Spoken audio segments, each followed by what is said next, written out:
What was Muhammad's understanding of the concept of a day of rest, the Sabbath? We have repeatedly and unerringly shown and proven that Muhammad's understanding of biblical concepts and precepts was extremely superficial and beyond his limited intellect, since he was unlearned of previous revelations, although literate. Genesis 2.1. Thus the heavens and the earth were finished, and all the host of them. And on the seventh day God ended his work which he had made, and he rested on the seventh day from all his work which he had made. And God blessed the seventh day and sanctified it, because that in it he had rested from all his work which God created and made. In Hebrew, Sabbath means cessation from work or cessation of creation. It is the seventh day of creation and the last day of the Hebrew week. Al-Qaf 50.38. We created the heavens and the earth and all between them in 6 days, nor did any sense of weariness touch us. The term weariness above means to be tired, which is not what the biblical narrative mentions. Both the Quran and its interpreters presume that the Sabbath, the day of rest, was meant to be resting from weariness, that the Bible verse indicates that the Almighty rested because he got tired. Muhammad, with his usual but understandable incomprehension, completely misunderstood the concept of the Sabbath as is shown in his Quran. God ceased the process of creating on the seventh day because he had already accomplished all his purposes by the sixth day, and not because he was tired, as the Quran and its interpreters stupidly and ignorantly presume its meaning to be. The Hebrew mind, the same that conceived of the unity of God, could not have attributed to God the human characteristic of getting tired, unlike the minds of Muhammad and his followers that can. Our conclusions are further confirmed by the following verse and the interpreter's comments. Al-Jumu'ah 62.9. O ye who believe, when the call is proclaimed to prayer on Friday, the day of assembly, hasten earnestly to the remembrance of Allah and leave off business and traffic that is best for you, if you but knew. The translator of this Quran, Abdullah Yusuf Ali, who is actually very well versed in both the Hebrew Bible and the New Testament, explains. The idea behind the Muslim weekly day of assembly is different from that of the Jewish Sabbath Saturday or the Christian Sunday. The Jewish Sabbath is primarily a commemoration of Allah's ending his work and resting on the seventh day. We are taught that Allah needs no rest, nor does he feel fatigue.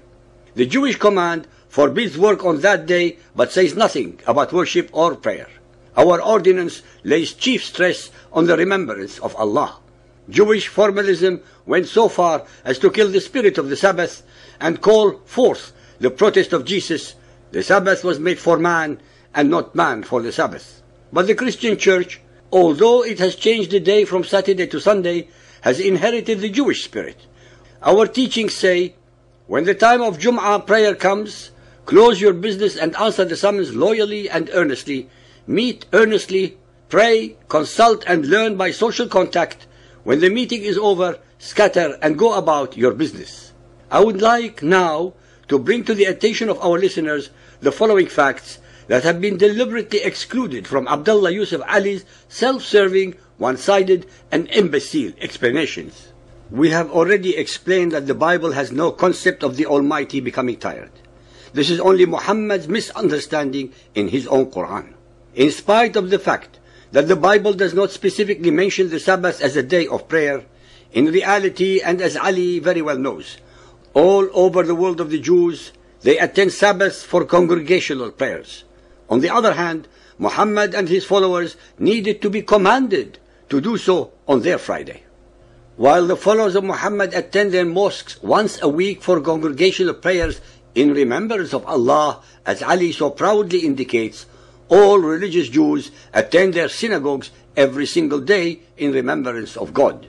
The Jews, in fact, celebrate the arrival of the Sabbath in their homes, always on the evening of Friday, as if it were a bride in holy matrimony. In reality, the Jewish spirit that Ali so scorns is not dead in formalism, but on the contrary, is alive in celebrations thanking the Almighty for His benevolence and mercy, as well as in gathering the whole family in happiness and joy at the end of a hard week. Yet again is Ali wrong when discussing the Christian Sunday, since in fact and in reality the Muhammadan Friday is its exact copy. Muhammadans congregate in prayer on Friday in the same manner that Christians do so on Sunday. Jesus protested not about the formalism of the Sabbath, but about its absurd and abused interpretation by the priests of the Jews. Again, and again, when the Muhammadan statements are properly scrutinized and put in the correct context, we are able to completely discredit them, as well as putting the facts in their proper perspective. Muhammad's Quran and its interpreters continue their malicious, false, and deliberate denigrations and attacks on the people of the book to make themselves look superior and better. Where and when in the Bible is it mentioned that the Jews transgressed the Sabbath? After all, the Jews and Judaized Arab tribes were the only ones on the face of the earth at the time of Muhammad who actually kept the Sabbath.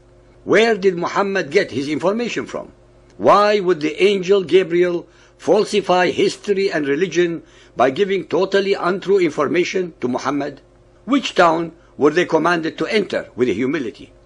Which Sabbath transgression is the Quran pointing to? If the Sabbath is so important to the Quran, why then was it not commanded to be a day of rest for the Muhammadans also? After all, they ended up with no day of rest. Where in the Bible does it mention that Allah raised the mountain above the Israelites? Al-A'raf 7.163. Ask them, O Muhammad, of the township that was by the sea, how did they break the Sabbath? How their big fish came unto them visibly upon their Sabbath day, and on a day when they did not keep the Sabbath came they not unto them. The same Quran of Muhammad that does not believe in the sanctity of the Sabbath as a day of rest for the Israelites has a totally fabricated and meaningless story allegedly describing what Allah did to those among them who had broken the Sabbath. We are very confused. Is or is not the Sabbath holy in the eyes of Muhammad's Quran? Al-Nahl 16.124. The Sabbath was only made strict to those who disagreed as to its observance. Muhammad reflects his total ignorance of the concept, purpose and spirit of the Hebrew day of rest in every single verse of his Quran.